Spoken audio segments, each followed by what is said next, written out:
potential child killers out there, if you're thinking about doing it, and you do it, you will get caught. Technology is far cleverer than you, and let this be a warning to you.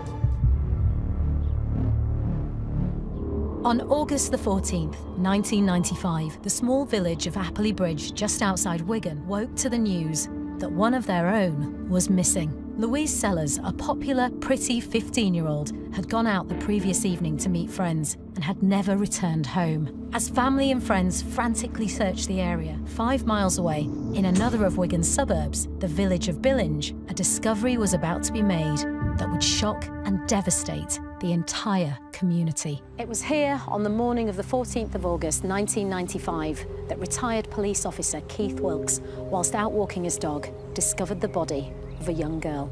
The girl was soon identified as being Louise Sellers, and the police quickly began to assess the scene of the crime because, as of now, a killer was on the loose.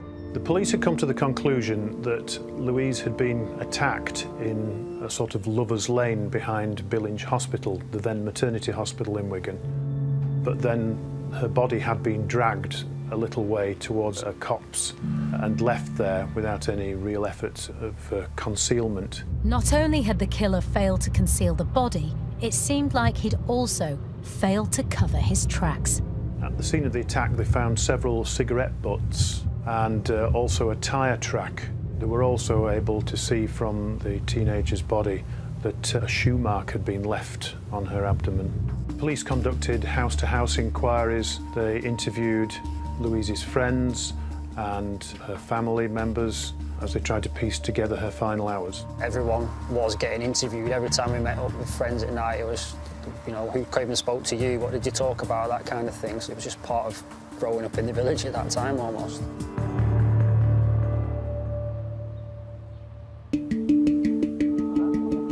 On the night of the murder, we were in the neighbouring village just hanging out with friends, and an incident happened on the way home that night that I didn't actually put two and two together until one of my friends at the time reported it, and then the police came to collaborate the story with myself. A car was coming towards us on the other side of the road, and then it was as if it saw us, swerved over, then swerved away, then almost braked just down the road, and then carried off at speed.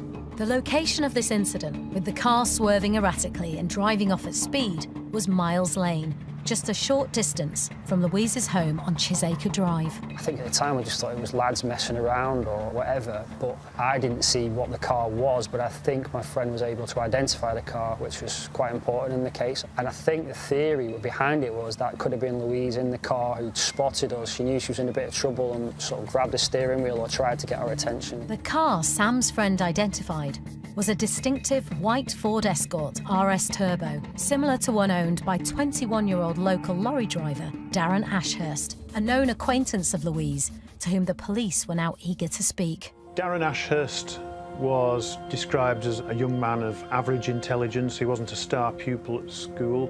He'd had several girlfriends, but people had also described him as a bit of a loner and a teller of tall tales. And several people testified that he had a very sharp temper on him. A number of girlfriends were interviewed, one whose diary was seized, in which they said that he'd attacked them.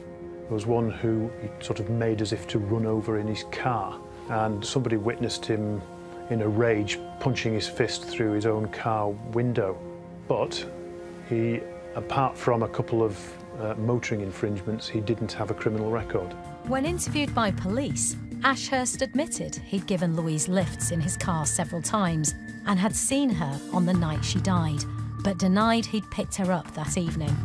He was known to have associations with Louise. There are conflicting accounts of how close they actually were, but he gave a statement to police saying that on the night that Louise disappeared, he was on his way to Tarleton to see his sister, but this didn't check out. So the police became increasingly suspicious of him. He also had a car which could have had the same tyres as the one that had left tracks at the scene of the murder.